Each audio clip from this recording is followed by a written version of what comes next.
Kondisi perekonomian keluarga seringkali membuat seseorang memilih menjadi tenaga kerja Indonesia baik kerja di sektor informal maupun formal. Langkah ini dipilih karena gaji yang didapatkan di negara tujuan lebih besar dibandingkan dengan mencari kerja di Indonesia. Alasan itu juga yang mendasari wanita berusia 43 tahun. Nurjati nekat kerja di luar negeri dengan menjadi TKW di Singapura selama 2 tahun dan Malaysia 1 tahun. Saat itu suami Nur, sapaannya, pergi meninggalkan dirinya dan kedua anaknya bersama dengan utang yang cukup banyak. Saya lulusan apoteker, jadi saya kerja di sektor formal bidang farmasi. Pulang tahun 2013 setelah utang-utang lunas. Saat saya berpikir akan usaha, tapi belum tahu usaha apa. Yang penting bisa bareng anak dan keluarga aja, kata Nurjati saat diwawancarai SWA Online, Rabu 15 Februari 2023. Nur rela meninggalkan pekerjaan dengan gaji mencapai sekitar 11 juta rupiah demi bisa bersama dengan anak-anaknya. Namun saat pulang ke Indonesia, Nur merasa sedih karena anaknya yang kedua tidak mengidentifikasi dirinya sebagai ibu. Ini karena Nur meninggalkan anak bungsunya saat masih bayi. Sebagai ibu pedih, tapi bukan salah anak juga. Setelah pendekatan sekitar 2 tahun, semakin hari semakin kenal dia mengerti bahwa ibu saya, ujar Nur melalui sambungan telepon. Sepulang dari Malaysia, Nur lalu membuka usaha laundry atau Binatu Kiloan. Di tahun pertama, laundry miliknya tidak banyak menghasilkan laba.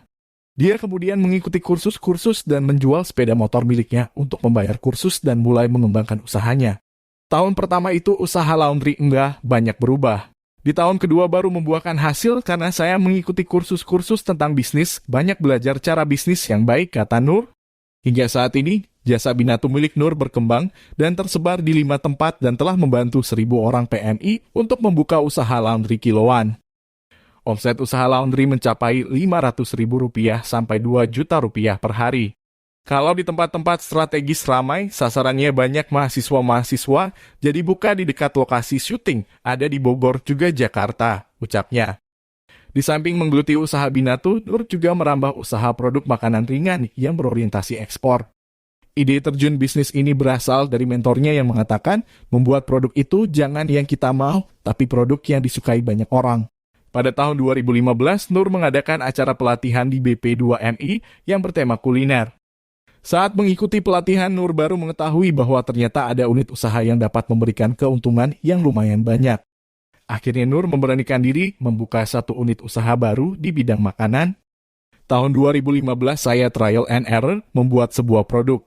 Pertama keripik pisang, banyak pisang dicoba, ternyata pilihan terbaik jatuh pada pisang tanduk karena pas, cocok dengan yang saya mau, ucapnya. Selanjutnya di tahun yang sama Nur mendapat undangan dari Kedubes Brunei Darussalam untuk mengikuti pameran di sana. Sebagai pengusaha pemula yang belum memiliki banyak izin, Nur hanya bermodal sertifikasi halal dari MUI dan ternyata Brunei Darussalam hanya memberlakukan sertifikasi halal. Akhirnya saya memberanikan diri untuk ikut pameran. Di luar ekspektasi ternyata antusias terhadap produk kami sangat tinggi, padahal produk saya baru.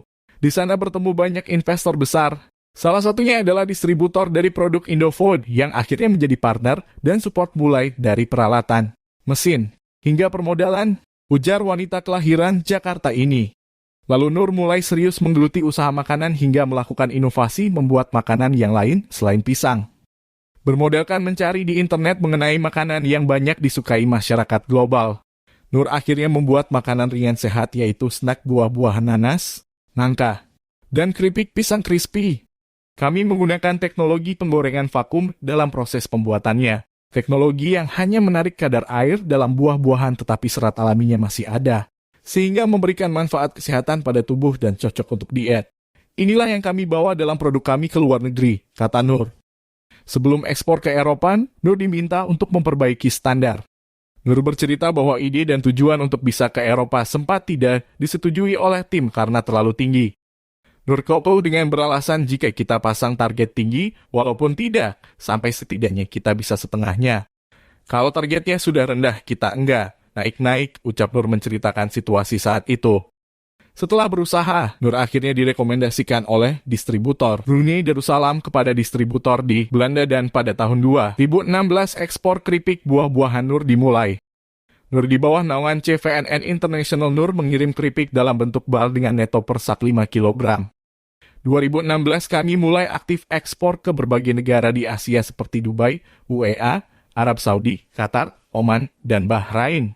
Lalu ke Eropa seperti Jerman, Prancis, Belgia, dan Belanda, alhamdulillah lancar sampai pandemi datang. Kami bisa menghirir ibu sampai 200 orang di sekitar tempat produksi dan bisa berkolaborasi dengan UKM di sekitar yang memproduksi produk yang sama dengan standar, yang sama dengan yang kami kerjakan.